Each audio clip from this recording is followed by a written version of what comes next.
أعوذ بالله من الشيطان الرجيم. بسم الله الرحمن الرحيم.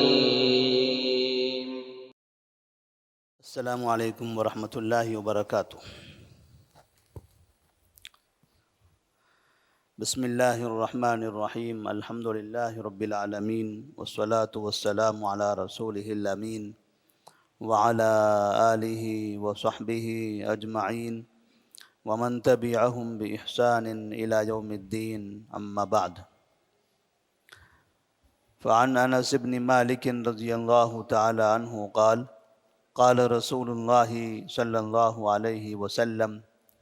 لا تقوم الساعة حتى يتباهى الناس في المساجد، اخرجه الخمسة الا الترمذی وصححه ابن خزیمۃ رحمهم اللہ۔ مساجد کی تعمیر سے متعلق نبی کریم صلی اللہ علیہ وسلم کا یہ مختصر سا فرمان، آپ صلی اللہ علیہ وسلم جس وقت مکہ مکرمہ سے ہجرت کر کے مدینہ منورہ آئے تو آپ نے پہلے وہاں پر مسجد تعمیر فرمائی۔ قباء کی وادی میں آپ نے قیام کیا تو وہاں مسجد تعمیر کی، جب قباء سے مدینہ کی طرف آئے تو وہاں پر مسجد تعمیر کی۔ اس طرح سے مسجد کی تعمیر کے لیے باقاعدہ آپ صلی اللہ علیہ وسلم نے صحابہ رضی اللہ تعالیٰ عنہم کو یہ پیغام دیا کہ مسلمان جہاں کہیں بھی قیام کرے وہاں مسجد کی تعمیر کرے، اور پھر مسجد کی تعمیر پر آپ نے ثواب بھی متعین فرمایا کہ من بنا للہ مسجدا بنى اللہ لہ بیتا فی الجنہ، کہ جو شخص اللہ کے لیے ایک مسجد تعمیر کرتا ہے تو اللہ تبارک و تعالیٰ اس کے لیے جنت میں ایک گھر بنا دیتا ہے۔ لیکن مسجدیں کیسی ہونی چاہیے؟ دنیا میں اس وقت مساجد کا جال بچھا ہوا ہے، اور مسلمان کثرت سے جہاں جہاں موقع ملتا ہے قوم مسلمانوں سے پیسہ جمع کر کے مسجد کی تعمیر کرتے ہیں، یا پھر کوئی ایک فرد اپنی طرف سے، اپنے ماں باپ کی طرف سے، اپنے بچوں کی طرف سے، الگ الگ جو ان کے رشتہ دار ہیں ان کے ناموں سے مساجد کی تعمیر کرتے ہیں کہ اس مسجد سے یہاں پر جو ثواب حاصل ہوگا یہ ہمارے فنا اور فنا کے لیے صدقہ جاریہ بن جائیں۔ تو اس طرح مساجد بعض مرتبہ لوگ تنہا ایک ایک فرد کی طرف سے تعمیر کر رہے ہیں، تو کہیں ایسا ہوتا ہے کہ کئی لوگ مل کر ایک مسجد تعمیر کرتے ہیں، مگر مساجد کی تعمیر ہو رہی ہے، اور ہم دیکھ رہے ہیں کہ ہمیشہ ہماری مسجد میں بھی ہر نماز میں یا جب جب اجازت ملتی ہے تب تب لوگ آتے ہیں اور مسجد کی تعمیر اور توسیع کے لیے اعلان کرتے رہتے ہیں کہ فلاں جگہ پر ایک مسجد کی تعمیر کرنی ہے، اور ہم نے وہاں پر زمین خریدی ہے 1 کروڑ روپے کی، اور بنانی ہے 2 کروڑ روپے میں۔ تو اب تو 1 کروڑ روپیہ 2 کروڑ روپیہ مسجد کے لیے ایک عام سی بات ہو گئی ہے۔ لاکھوں کا زمانہ ایسا لگتا ہے کہ وہ چلا گیا۔ اب مسلمان چاہتا ہے کہ ہماری مسجدیں کروڑ سے نیچے میں نہ بنیں، کیونکہ فلاں مسجد ایسے بن رہی ہے تو بھلا میری مسجد یا ہماری مسجد ان سے چھوٹی کیوں ہو، ان سے کم پیسے والی کیوں ہو، ان کے مینارے سے چھوٹا مینارہ ہمارا کیوں ہو، اور ان کی خوبصورتی کے مقابلے میں ہماری مسجد کی خوبصورتی کم کیوں ہو۔ تو اس طرح سے لوگ باقاعدہ مساجد کی تعمیر میں فخر و مباحات میں مبتلا ہیں، ایک دوسرے کے مقابلے کی بیماری میں مبتلا ہو گئے، دیکھا دیکھی ایک دوسرے کو، سامنے والے کو اپنے سے کم کرنا اور اپنے آپ کو یا اپنی مسجد کو سب کے مقابلے میں بڑا دکھانا، یہ ایک تکبر، گھمنڈ اور اس طرح سے ریاکاری یہ ہمارے معاشرے میں داخل ہو گئی۔ سب سے پہلی بات تو یہ ہے کہ کوئی بھی خیر کا کام جہاں اس میں ریاکاری آتی ہے تو اس خیر کے کام میں کوئی بھی ثواب نہیں ملتا۔ جس خیر کے کام میں ریاکاری ہوگی تو اس میں ثواب کبھی نہیں ملے گا۔ ریاکاری کو تو شرک قرار دیا گیا ہے کہ آپ خیر کے کام میں ریاکاری نہ کریں، خیر کا کام اخلاص سے ہونا چاہیے۔ تو جیسے نماز عبادت ہے تو نماز کی یہ جگہ مسجد بھی عبادت ہے، اس کی تعمیر بھی عبادت ہے، اس پر خرچ کرنا بھی عبادت ہے، اس کی دیکھ بھال کرنا بھی عبادت ہے، اس کو صاف و شفاف رکھنا بھی عبادت ہے۔ اور یہاں مساجد اس مصلیوں کے لیے سہولتیں مہیا کرنا، نمازیوں کے لیے آسائش مہیا کرنا، یہ بھی عبادت ہے۔ خیر کے کاموں میں آپ جو بھی تعاون کریں گے اس پر اللہ تبارک و تعالیٰ آپ کو ثواب عطا فرمائے گا۔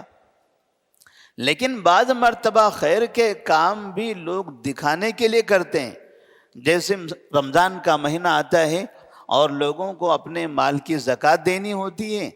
تو لوگ بجائے غریبوں کو تلاش کر کے چپکے سے ان کے پاس جا کے زکوٰۃ کا مال دینے کے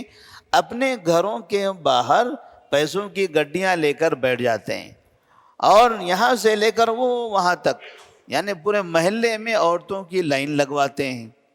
کہ عورتیں آئیں اور پھر فجر کی نماز کے بعد آ کے لائن لگاؤ، ظہر کے بعد آپ میں تقسیم کیا جائے۔ اب یہ سیٹھ صاحب آرام سے دیکھتے ہیں کہ ابھی لائن چھوٹی ہے، تھوڑا اور بڑھنے دو اور بڑھنے دو۔ جب لوگ بڑھ جاتے ہیں تو وہ دیکھتے ہیں پیسے تو کم ہیں، لوگ زیادہ ہیں، تو پھر ایسی صورت میں تھوڑے تھوڑے کر کے پیسے سب میں تقسیم کرتے ہیں۔ مقصد یہ ہوتا ہے کہ یہ دیکھا جائے کہ اس محلے میں ہم اتنی لمبی لائن میں پیسہ تقسیم کر رہے ہیں۔ تو اگر ایسی نیت ہو رہی ہے پیسہ خرچ کرنے میں، تقسیم کرنے میں، تو پیسہ ہمارا چلا جائے گا۔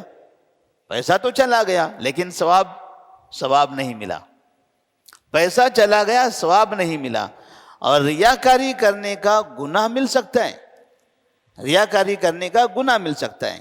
تو ایسے ہی نبی کریم صلی اللہ علیہ وسلم نے جہاں پر مساجد کی تعمیر میں جنت میں محل کا وعدہ فرمایا ہے، پیشین گوئی کی ہے، وہیں پر آپ نے فرمایا لا تقوم الساعة حتى يتباهى الناس في المساجد، قیامت اس وقت تک قائم نہیں ہوگی یہاں تک کہ لوگ مساجد کی تعمیر میں فخر و مباحات کریں گے، مساجد کی تعمیر میں ایک دوسرے سے بڑھ چڑھ کر حصہ لیں گے۔ بڑھ چڑھ کر حصہ لینے کا مطلب ریاکاری کے لیے، سامنے والوں کو پست دکھانے کے لیے اور اپنے کو بڑا دکھانے کے لیے۔ تو مطلب یہ ہوا کہ اگر ہم نے مسجد بنائی اپنے کو بڑا دکھانے کے لیے تو دنیا میں اللہ تبارک و تعالیٰ بڑا بنا دے گا، لوگ ان کو بڑا سمجھیں گے، ہاں کہ فلاں کی مسجد ایسی ہے، فلاں کی مسجد وہ ہے، فلاں کی مسجد اس طرح کی ہے، فلاں کے مسجد میں ایسیاں ہی ایسیاں لگی ہوئی ہیں، فلاں ایسے ہیں، فلاں کے میناریں اونچے ہیں، فلاں کی مسجد میں نقش و نگار بہت زیادہ ہیں۔ یہ تعریفیں ہوگی اور مسجد بنانے والوں کی تعریفیں ہوگی، لیکن کل قیامت میں ان لوگوں کے لیے کوئی بھی ثواب نہیں ہوگا، کیونکہ جس مقصد سے انہوں نے کیا تھا وہ مقصد تو دنیا میں مل گیا، ان کو حاصل ہو گیا، انہوں نے آخرت کو چاہا ہی نہیں ہے۔ تو جب آخرت ان کی نیت میں نہیں تھی مسجد کی تعمیر کرنے میں، تب ایسی صورت میں آخرت میں اللہ تبارک و تعالیٰ بدلہ کیسے دے گا؟ ایک حدیث ہے جس کو حدیث جبرائیل کہا جاتا ہے، نبی کریم صلی اللہ علیہ وسلم نے اس میں قیامت کی علامتوں میں سے ایک علامت بتائی تھی۔ جبرائیل علیہ السلام سے جب نبی صلی اللہ علیہ وسلم نے سوال کیا تھا کہ قیامت کی علامتیں کیا ہیں، تو قیامت کی علامتوں میں سے ایک علامت جبرائیل علیہ السلام نے کہا تھا وَأَن تَرَ الْحُفَاةَ الْعُرَاةَ الْعَالَةَ رِعَاءَ الشَّاةِ يَتَطَاوَلُونَ فِي الْبُنْيَانِ، کہ آپ دیکھو گے جن کے پاس پہننے کا صحیح کپڑے نہیں ہیں، جن کے پاس چپلیں صحیح نہیں ہوتی ہیں، اور جو اتنے معاشرے میں اتنے کمزور ہیں کہ وہ بکریاں چراتے ہیں، پھر ان کے اندر تبدیلیاں ایسی آ جائے گی کہ یہ لوگ جو ننگے پیر ننگے بدن پھرتے تھے، بکریاں چراتے تھے، اب وہ اونچی اونچی بلڈنگیں بنانے میں ایک دوسرے سے فخر کریں گے کہ اس کی بلڈنگ 100 منزلے کی ہیں، میں 110 کی بناتا ہوں، وہ کہے گا میں 120 کی بناؤں گا، وہ کہے گا میں 200 کی بناؤں گا، اور اس طرح سے۔ اور محلے کے اندر بھی اس کی 3 منزلیں کی ہے، میں 4 کی بناؤں گا، وہ کہتا ہے میں 5 کی بناؤں گا، وہ کہتا ہے میں 8 اور 10 کی بناؤں گا۔ تو اس طرح یعنی ایسے مسلمان یا ایسے لوگ جو ایک زمانے میں اس حالت میں تھے، اب اللہ تبارک و تعالیٰ نے ان کو دولت دی، بکریاں چرانے سے نکل کر ادھر آئے، کپڑے پہننے نہیں تھے، اب اچھے کپڑے مل گئے، پہننے چپل نہیں ہوا کرتی تھی، اچھے چپلیں پہننے لگے، مگر اس نعمت کے حاصل کرنے کے بعد ان کے اندر گھمنڈ آ گیا، ان میں تکبر آ گیا، ریاکاری آ گئی،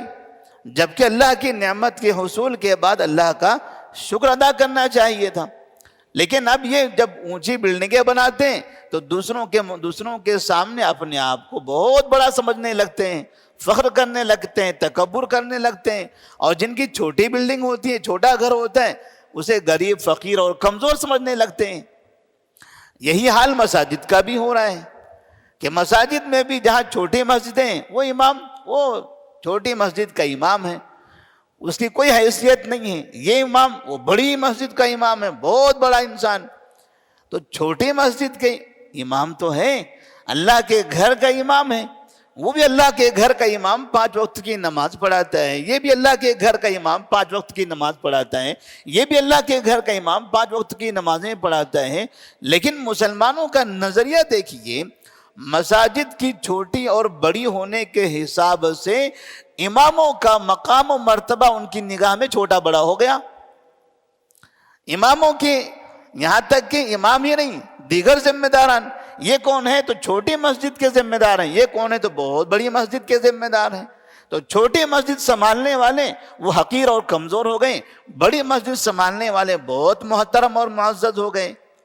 تو یہ اس طرح کا جو معیار بنایا جانے لگا کہ عبادت کے کاموں میں فخر کرنا، مباحث کرنا، ایک دوسرے کو کمتر دکھانے کی کوشش کرنا، تو نبی صلی اللہ علیہ وسلم نے فرمایا آپ اچھا کام تو کر رہے ہو، لیکن کہیں ایسا نہ ہو کہ آپ کا یہ اچھا کام آپ کے لیے نقصان دہ ہو۔ اس لیے جب ابراہیم علیہ السلام اور اسماعیل علیہ السلام نے کعبے کی تعمیر فرمائی تھی، تو کعبے کی تعمیر کے بعد انہوں نے دعا فرمائی تھی، ربنا تقبل منا انک انت السمیع العلیم وتب علینا انک انت التواب الرحیم۔ اے اللہ ہم نے یہ کام کیا ہے تو قبول فرما دیں، ربنا تقبل منا انک انت السمیع العلیم، تو سننے والا بھی ہے، جاننے والا بھی ہے، یعنی ہماری باتوں کو ہم نے کیا مقصد سے بنایا ہے، کیا کیا ہے، تو ساری چیزوں سے باخبر ہے، لہذا ہمارے اس عمل کو تو قبول کر لیں، وَتُبْ عَلَيْنَا إِنَّكَ أَنْتَ التَّوَّابُ الرَّحِيمُ۔ اور اگر کہیں کچھ کوتاہی نظر آ رہی ہے، کہیں ہم سے کوئی کوتاہی ہو گئی ہے تو ہمیں معاف کر دیں، إِنَّكَ أَنْتَ التَّوَّابُ الرَّحِيمُ۔ تو اللہ کے گھر کی تعمیر کے بعد انہوں نے باقاعدہ اللہ تبارک و تعالیٰ سے یہ دعا فرمائی تھی۔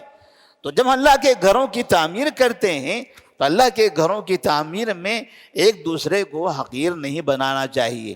نہ عمارت کے مقابلے میں کسی عمارت کو حقیر سمجھیں، نہ اس عمارت میں رہنے والے مسلیان، مساجد، امام، مؤذن اور دوسرے کے کسی اور جگہ رہنے والے، وہ ان میں سے کوئی ایک دوسرے کو حقیر سمجھے۔ یہ حقیر سمجھنا، کمتر سمجھنا، یہ ایسی سوچ ہے، ایسی فکر ہے، ایسی عادت ہے کہ جو ہمارے نیکیوں کو برباد کر دے گی۔ تو اللہ تبارک و تعالیٰ سے دعا کریں کہ اللہ تبارک و تعالیٰ ہم جو بھی خیر کا کام کر رہے ہیں، کوئی چھوٹا کرتا ہے، کوئی بڑا خیر کا کام کرتا ہے، جتنی بھی تعداد میں جتنی استطاعت ہو، ہر آدمی اپنی استطاعت کے مطابق خیر کا کام کر رہا ہے۔ کسی کے پاس کم پیسہ ہے، اس نے چھوٹی مسجد بنائی، کسی کے پاس زیادہ پیسہ ہے، اس نے زیادہ بڑی مسجد بنائی،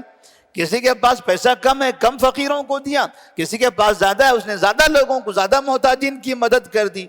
تو جس کے پاس جیسی استطاعت ہے وہ اپنی استطاعت کے مطابق دین کا کام کر رہا ہے، تو اسے اخلاص سے کرنا چاہیے اور دعا کرنا چاہیے کہ اللہ تبارک و تعالیٰ میرے اس خیر کے کام کو قبول فرمائے۔ اللہ سے دعا ہے کہ اللہ تبارک و تعالیٰ ہمیں ہمارے کاموں میں مخلص بنائے۔ والسلام علیکم ورحمۃ اللہ وبرکاتہ۔